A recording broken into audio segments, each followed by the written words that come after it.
Mereka punya impian. Mereka punya matlamat. Menjadi yang terbaik di antara yang terbaik. Berbekalkan semangat itulah semenjak 1997, kami memastikan setiap impian dan cita-cita mampu direalisasikan. Kami yakin penerapan 6 fungsi utama MQA akan membawa kualiti pendidikan tinggi Malaysia ke peringkat global. Melalui kerangka kelayakan Malaysia yang komprehensif, kami berjaya membina jaringan kerjasama di seluruh dunia. Penubuhan MQA memberi manfaat kepada pengajian tinggi negara dengan sentiasa menjadi titik rujukan kriteria dan standard kelayakan kebangsaan.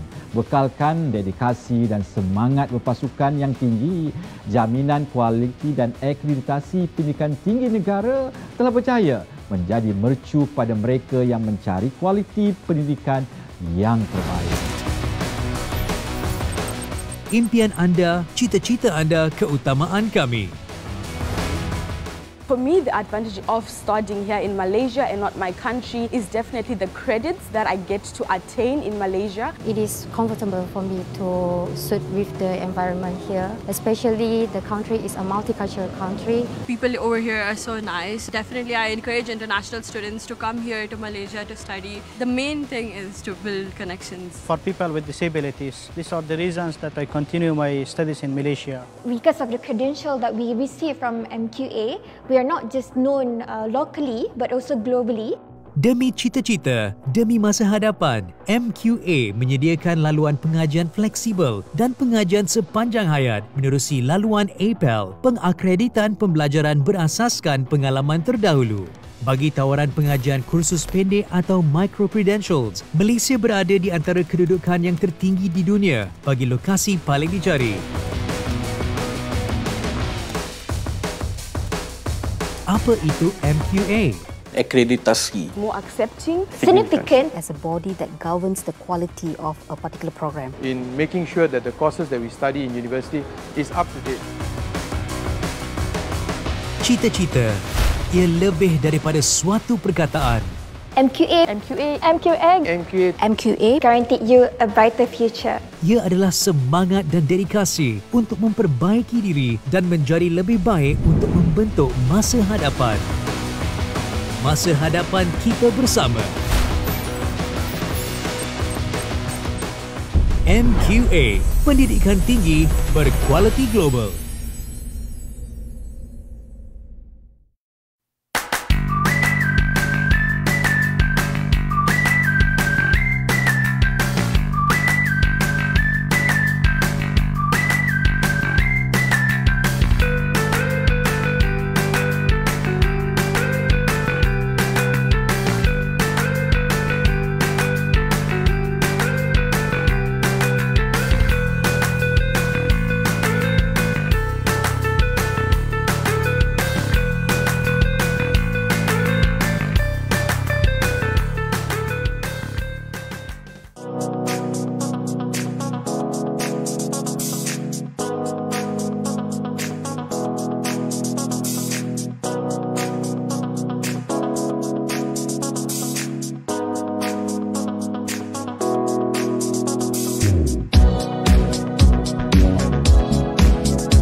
Assalamualaikum dan salam sejahtera kepada semua penonton Cara Minda pada pagi ini. Bertemu kembali hari ini pada hari Khamis. Mudah-mudahan apa sahaja yang anda ingin lakukan pada hari ini, sama-sama kita doakan agar mendapat manfaat dan keberkatan darinya, insyaAllah.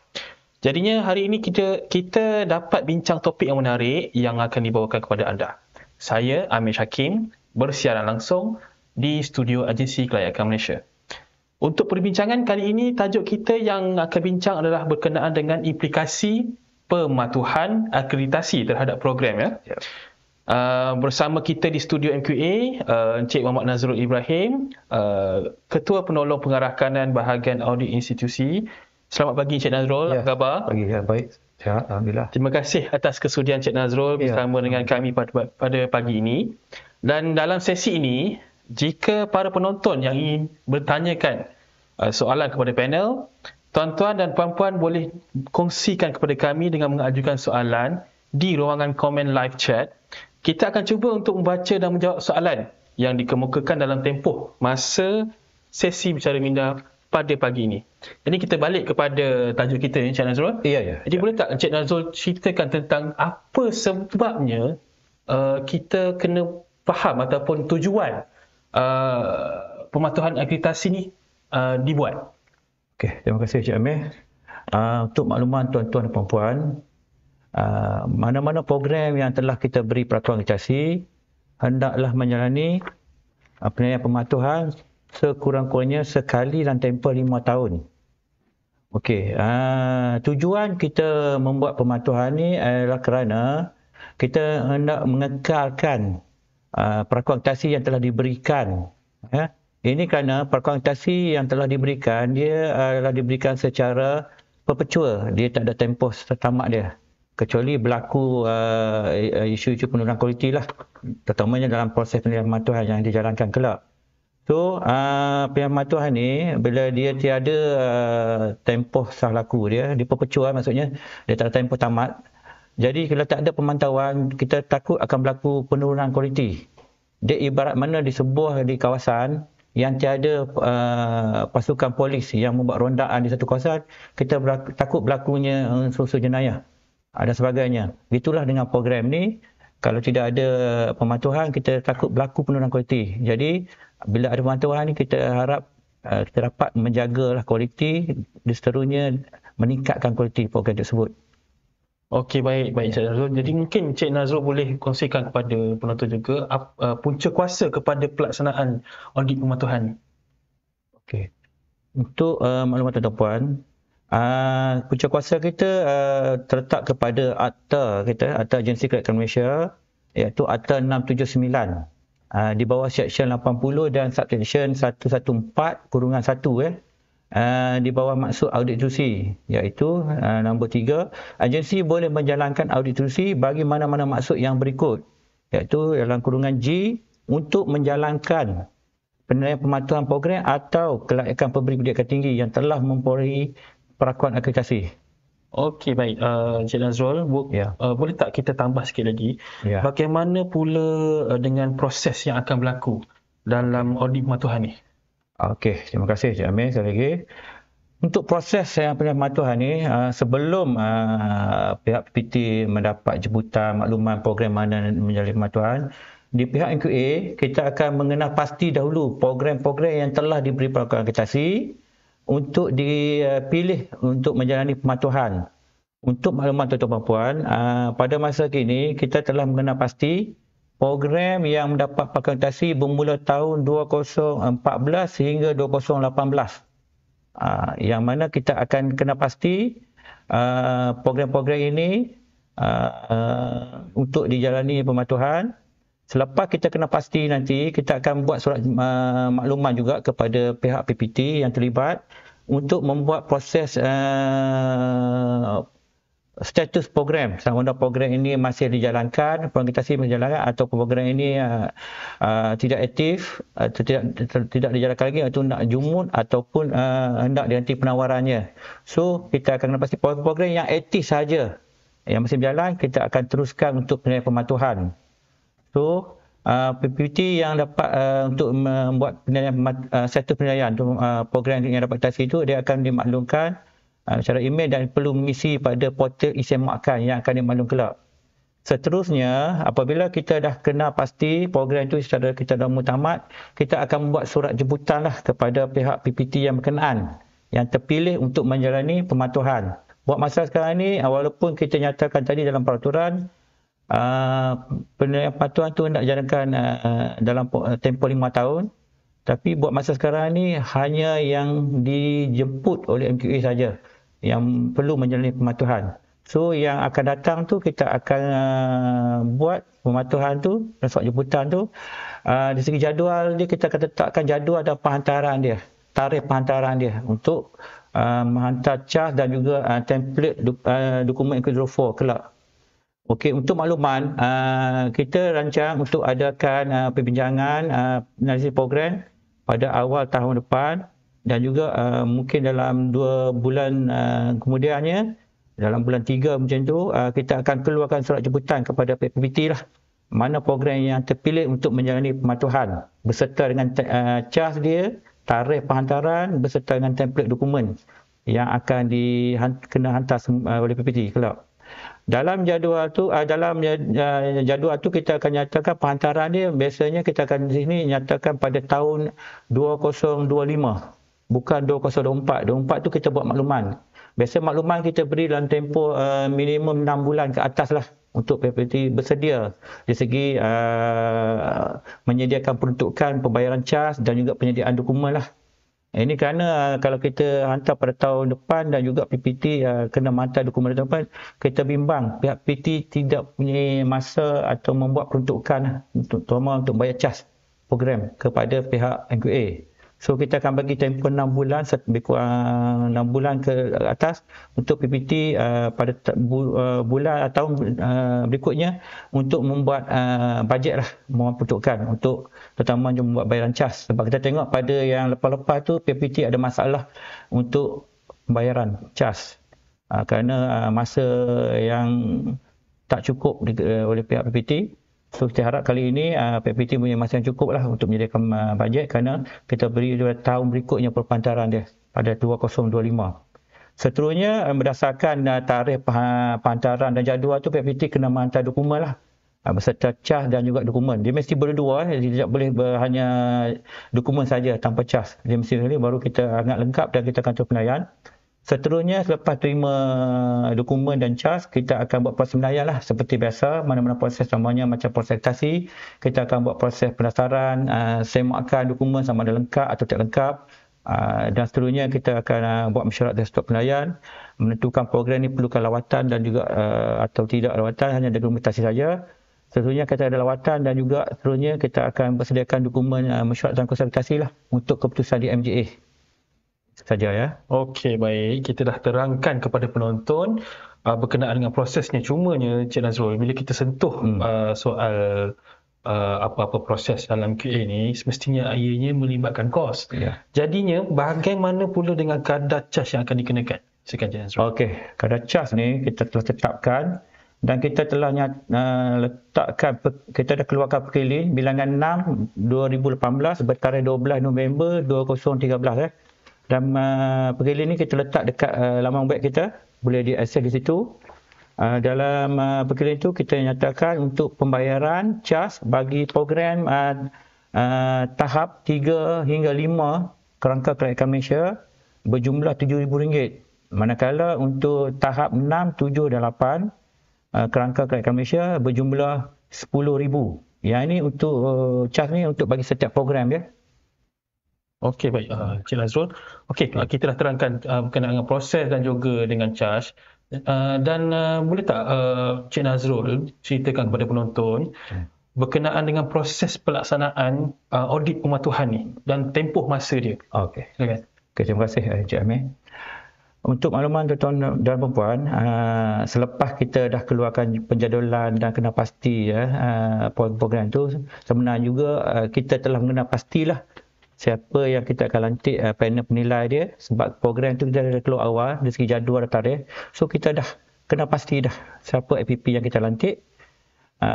dan juga pengurusi program lah. Kalau kadang-kadang program tu dia melebih daripada satu contohnya ada program yang melebih 5 dalam bidang yang berbeza, so kita akan lantik pengurusi seorang dan juga APP yang lain lah. Untuk makluman, setiap program kita akan lantik sekurang-kurangnya 1 orang panel penilai mengikut program tersebutlah, bidang program tu. Kalau contohnya bisnes perniagaan, kita akan lantik panel yang bidang perniagaan. Kecuali program-program yang berbentuk hybrid, maksudnya gabungan 2 bidang, contohnya IT dan juga perniagaan. So kita akan lantik 2 orang panel lah. Satu daripada disiplin IT dan satu daripada disiplin bisnes. Kemudian seterusnya, apabila kita menerima dokumen, dia lebih kurang macam proses akreditasi penuh dan juga sementara. So dokumen yang kita terima tu kita akan buat daftar dan juga kita akan buat semakkan lah sama ada program tu lengkap atau tidak. Kalau tak lengkap, kita akan hantar kepada pihak PBT untuk menghantar maklumat tambahan. Seterusnya maklumat lengkap kita akan kena pasti APP, dan kita dah kena pasti dah, kita teruskan buat lantikan lah panel penilai mengikut bidang tersebut program. Selepas kita buat pelantikan APP, panel penilai, so kita akan ada mesyuarat penyerasan dan penanda stok lah di antara panel penilai yang terlibat, di mana panel penilai akan bangkitkan dapatan program itu, sama ada isu-isu yang berbangkit ataupun program itu didapati majoriti dia punya maklumat dia lengkap. So di sini apabila kita ada mesyuarat ni, kita akan decide lah. Kalau kata maklumat tu lengkap, bukti-bukti diberikan dalam dokumen tu mencukupi, kita tidak akan ada lawatan. Yang ada lawatan bagi program-program yang mempunyai isu-isu bangkit yang kita perlukan clarify semasa lawatan. So bagi program ini kita akan adakan lawatan lah, yang bagi kita perlukan lagi maklumat tambahan. So kita akan sediakan lawatan lah, buat lawatan. So yang program yang untuk tanpa lawatan tu kita akan align nanti dengan program yang lawatan. Dari segi keserasan maklumat umum seperti maklumat institusi Kemudian untuk lawatan ni kita akan minta cadangan tarikh lawatan daripada pihak PPT, komponen 3 cadangan lawatan. Cadangan lawatan, tarikh lawatan ni sebenarnya berdasarkan persetujuan antara pihak MQA dan juga PPT lah.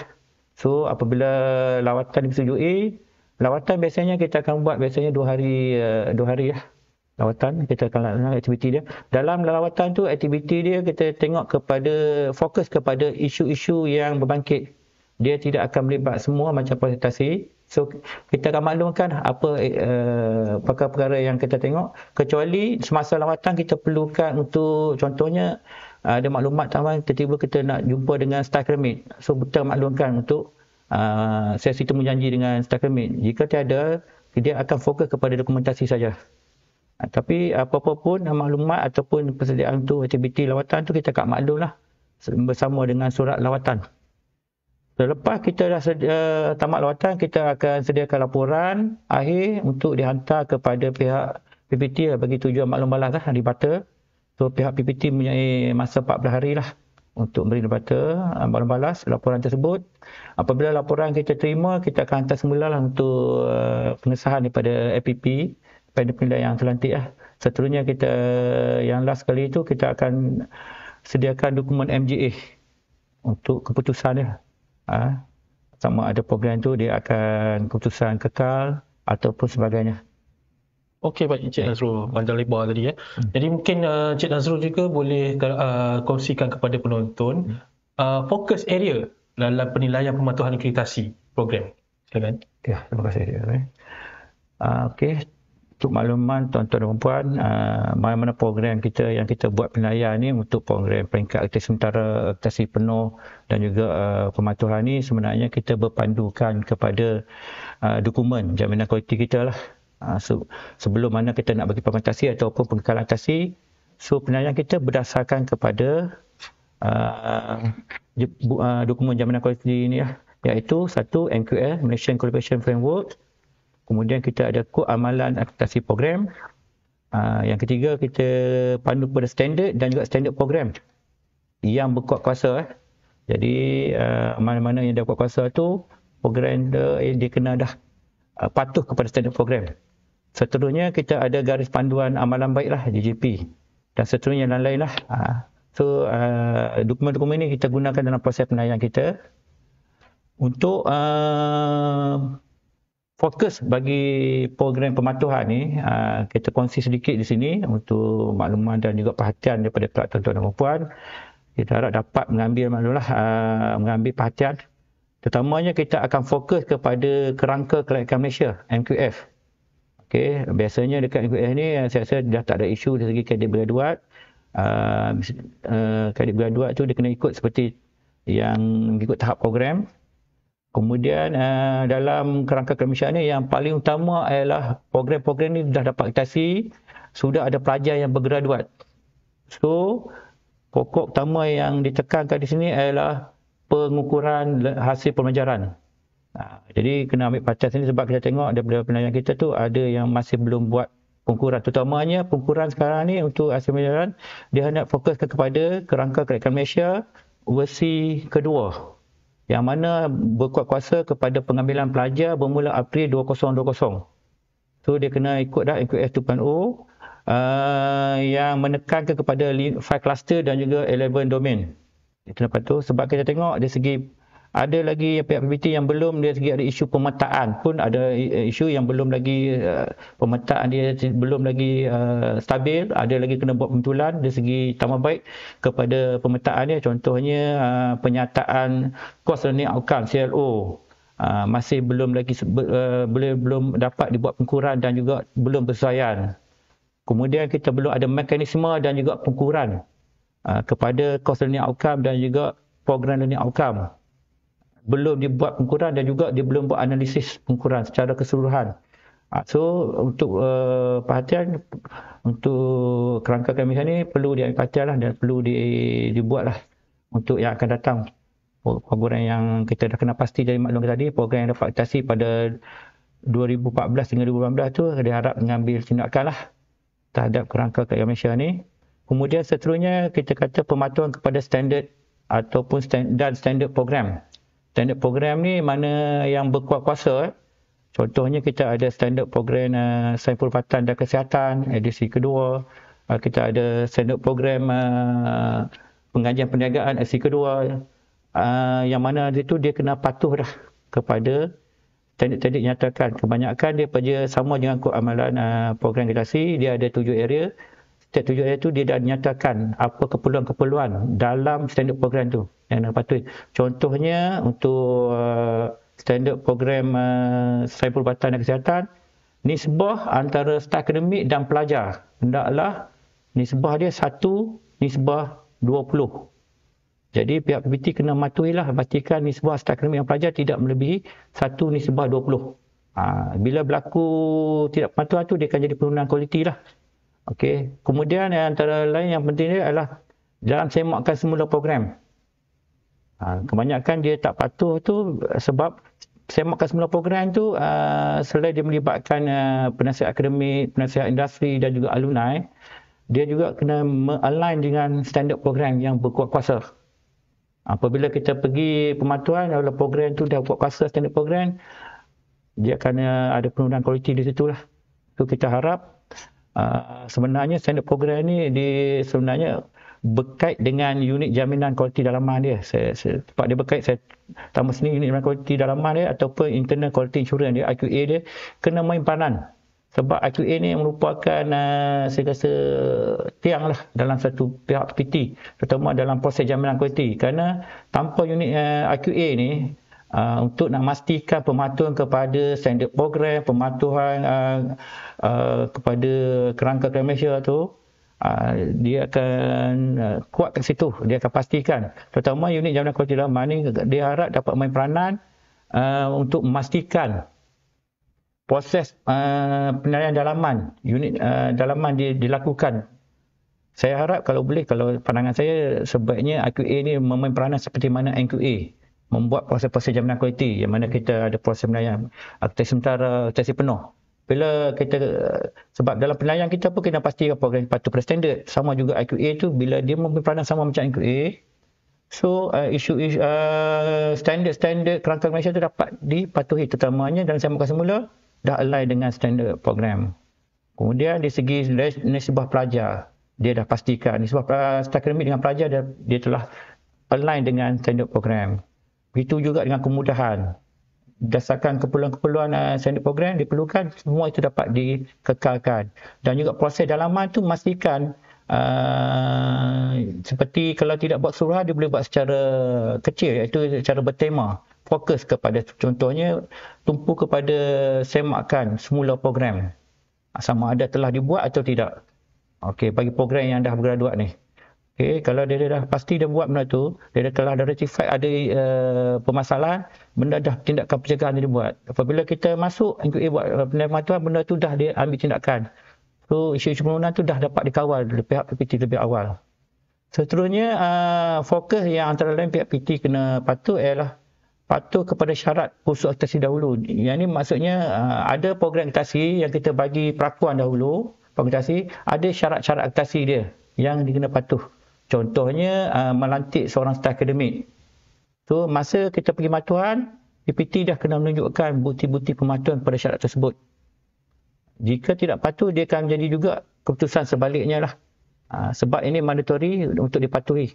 Selagi mana syarat-syarat itu dia masih lagi relevan lah. Ada program-program seperti IT itu sebab perubahan kursus-kursus IT ni berlaku dengan cepat. Kemungkinan subjek-subjek itu dah tak relevan. Mungkin 5 tahun yang lepas dia relevan. Untuk yang akan datang ni dia dah tak relevan. Yang tu kita dikecualikan lah. Tetapi syarat-syarat yang masih lagi kena pakai, dia kena patuh oleh pihak PPT. Seterusnya, aspek yang saya cakap daripada awal tadi, tujuan pemantauan tu ialah kita nak memastikan bahawa unsur pengkalan dan bertambah baik atau peningkatan kualiti itu nak dibuat oleh pihak PPT bagi program yang terdapat akreditasi. Sebab itu tadi tanpa ada pemantauan ni kita bimbang. Dia akan berlaku penurunan kualiti. Staf akademik contohnya masa akreditasi itu minimum kalau ketuk sains perubatan dan kesihatan dia kena minimum 6 orang.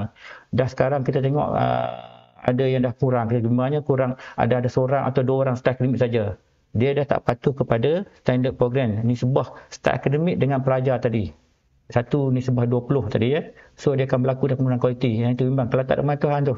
Bila ada pematuhan ni biasalah. Macam ada tadi saya cakap ada pasukan polis yang meronda di kawasan tu, kita jadi ketakutan lah untuk melakukan perkara yang negatif. Begitulah dalam bila kita pematuhan ni, kita bukan kita nak melakukan pihak PPT, tapi kita nak pastikan supaya kita akan pematuhan dan pastikan unsur-unsur jaminan kualiti berada di tempat yang sepatutnya. So kita haraplah kita, kalau boleh kita nak elakkan program-program ni bila ada penurunan kualiti, kita akan pergi keputusan yang pembatalan lah. Nanti saya terang lanjut. Pembatalan kalau boleh kita tak nak buatlah benda-benda yang akhir sekali, yang terpaksa kita buat baru kita buat. Kalau boleh kita nak elak, kita elakkan, iaitu pembatalan perkuantasi. Kerana kesan-kesan dia cukup besar terma pada pelajar lah. Okey, itu saja. Okey, baik, panjang lebar tadi cerita pasal fokus area. Jadinya tadi Cik Nazrul ada cerita pasal proses. Jadi dalam proses tu step yang terakhir lah keputusan MGA tu. Mungkin Cik Nazrul boleh terangkan kepada penonton apa impak terhadap keputusan MGA tu dalam audit pematuhan ni. Silakan. Okey, terima kasih Cik Hafiz. Okey, untuk impak terhadap keputusan ni, program-program selepas kita dah buat penilaian tadi, kalau program-program yang kita buat penilaian tadi dia telah memastikan dari segi fokus-fokus utama, juga standard program dipatuhi, so keputusan dia akan lebih kepada pengekalan akreditasi. Akreditasi dia kekal macam biasa sebab akreditasi dahulu kita bagi secara perpetual. So akreditasi itu dikekalkan. Dia kekal tu dia akan jadi sama ada bersyarat atau tanpa syarat. Kalau yang bersyarat tu dia sama macam kita bagi akreditasi macam yang awal dulu akreditasi. Syarat-syarat tu kena patuhi sama ada dia bagi tempoh 3 bulan atau 6 bulan. Bergantung pada syarat tu lah. Ada syarat yang 3 bulan, ada syarat 6 bulan ya. Kalau 6 bulan tu, contohnya untuk ada syarat yang 6 bulan, dia kena hantar maklumat pematuhan kepada syarat-syarat tersebut. Jika tidak dipatuhi yang pengkalan akreditasi bersyarat tu, dia akan kembali kepada keputusan pembatalan akreditasi. Okey. Untuk keputusan yang kedua, iaitu proses pembatalan perakuan akreditasi. Sebelum kita memulakan proses pembatalan perakuan akreditasi ini, kita akan mula dulu dengan notis niat batal akreditasi. Okey. Notis niat batal ini akan biasanya berdasarkan keputusan MGA diberikan pada program-program yang telah terdapat penurunan kualiti seperti tadi staf akademik tidak mencukupi, staf akademik tiada, isu tiada ketua program yang berkelayakan dan pengalaman seperti mencetakkan standard program, kemudahan biasanya pada pengalaman saya lah, sebab dia program tu dah dapat akreditasi, dari segi isu kemudahan tu tiada isu sangat sebab dia dah cuma dikekalkan je. Kalau tambah baik lagi baik. Cuma bila yang ada pindah premis, kemungkinan yang kemudahan tu tidak dibawa. Yang tu kemungkinan ada isu kemudahan tiada ataupun tidak mencukupi. Okey, kemudian yang lain-lain tu dari segi pengukuran tidak buat, semakan semula program tidak lakukan, lepas tu tidak align dengan standard program. Ini akan menyebabkan penurunan kualiti dan kita akan mulakanlah di mana saya kata proses akhir yang kita nak elak, kita akan elakkan. Tapi kalau kita terpaksa, kita akan buatlah, iaitu pembatalan perakuan akreditasi. Kita akan mulakan noti niat batal akreditasi. So, apabila pihak PBT mendapat notis niat batal akreditasi, dia perlu memberikan representasi bertulis. Representasi bertulis ni maksudnya dia kena membetul keadaan, memberikan maklumat untuk mati sebab-sebab pembatalan tersebut dalam tempoh 30 hari daripada surat notis dikeluarkan.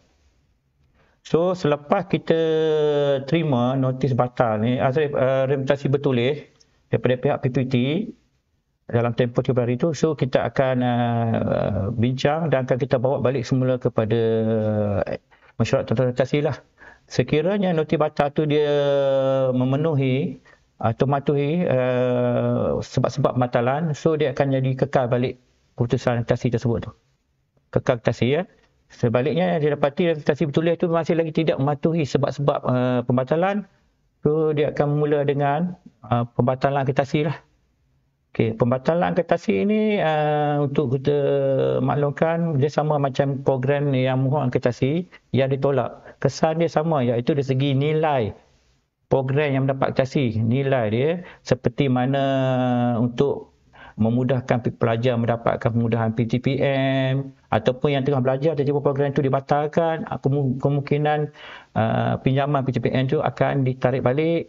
Kemudian dari segi kemudahan untuk memohon pekerjaan dengan pihak majikan ataupun pihak industri yang mana melihat keputusan program yang dapat akreditasi ini menjadi untuk pengambilan dia. Kemudian dari segi untuk nak sambung belajar pun akan ada masalah sebab kebanyakan semua melihat program akreditasi saja. Jadi kita akan beri kesan kepada pelajar lah yang kita bimbang je.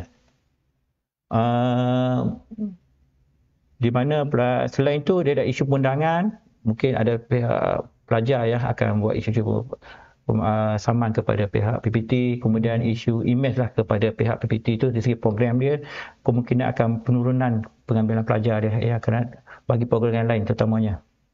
Kemudian kita cakap ada 30 hari itu untuk makluman